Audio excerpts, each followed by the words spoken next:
In the lush mountains of Jamaica, Barry, a seasoned yoga master with a calm spirit, and Barbara, a passionate yoga enthusiast from Kingston, often practiced together at sunrise.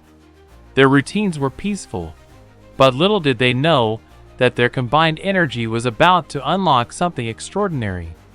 One morning, as they moved into a deep meditation pose, a strange shimmering light enveloped them.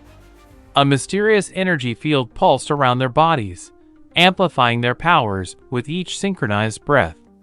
Suddenly, their muscles felt as if they were infused with raw power, strength they had never experienced before. As they continued, their connection deepened. Barry's calm focus blended with Barbara's fiery passion, creating a synergy that resonated with the universe's energy.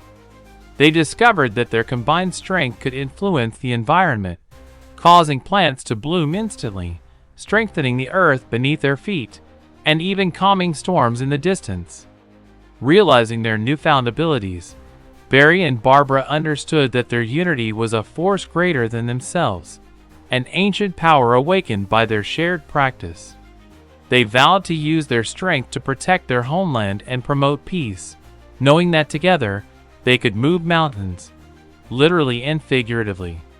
From that day on, their yoga sessions became a sacred ritual, a source of strength not just for themselves but for all of Jamaica. Their bond proved that true power lies in harmony, and when minds and bodies unite, the universe responds.